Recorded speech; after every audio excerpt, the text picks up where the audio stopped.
What's up guys? Today I'm going to be comparing the 11mm 1.8 with the Samyang 18mm. This is a crop sensor lens on a full frame camera, and we're going to compare it to a full frame lens. So we're at f1.8 right now. The sun's like right in my eyes, but I want to test it out with a hat and without a hat, both. So I make skateboarding videos. My channel is Michael Relevant, so check that channel out. That's why I wanted to kind of hold the skateboard and kind of compare what it looks like, because that's what I mostly do when I'm talking to the camera. I'll be talking about different components of the skateboard or how to do a trick or something like that. So that was actually extremely wide, so I moved it closer. Now it's only less than a foot away from my face, so I could be extremely close to this setup and still make videos. It's at f1.8, so how blurry is the background?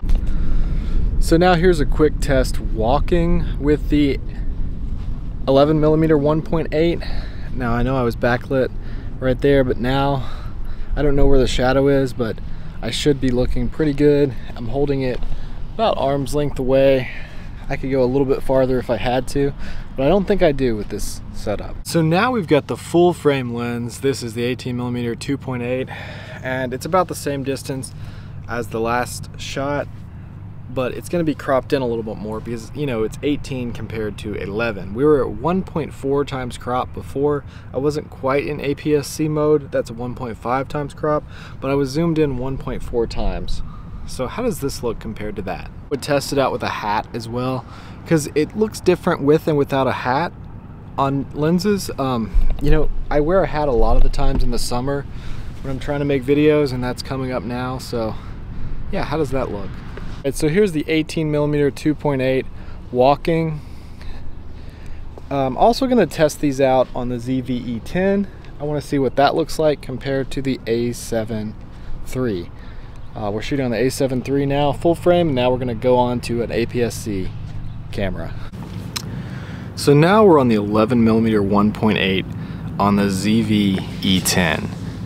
So how does that look in comparison? I'm just using the auto white balance. Maybe I should do an actual white balance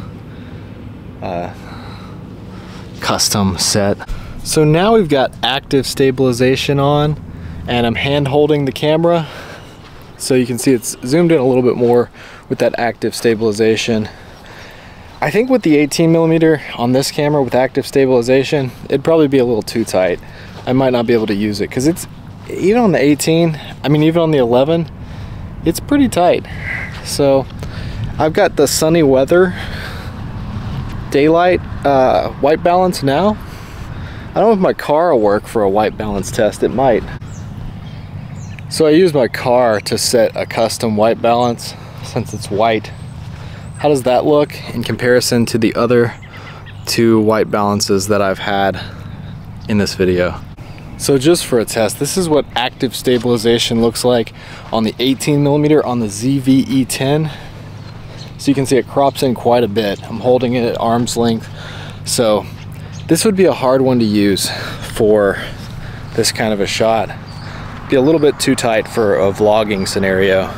So we're still on the 18mm 2.8 on the Zv-E10. It's a little bit warmer on this lens than on the other lens, so I set another white balance. This looks pretty good. The best looking image is either the full frame A7iii with the more expensive 11mm, or the full frame with this 18mm full frame lens. But yeah, I think the most pleasing look to me is the 18mm 2.8 and the full frame camera, just because it looks a little more natural. I think that it's almost too sharp on the 11mm. So personally, that's how I feel about these. Yeah, the 18mm on the Zv-E10 is just a little too tight. One thing I like about this lens on the full frame is if I go into APS-C mode, it's like a 35mm lens.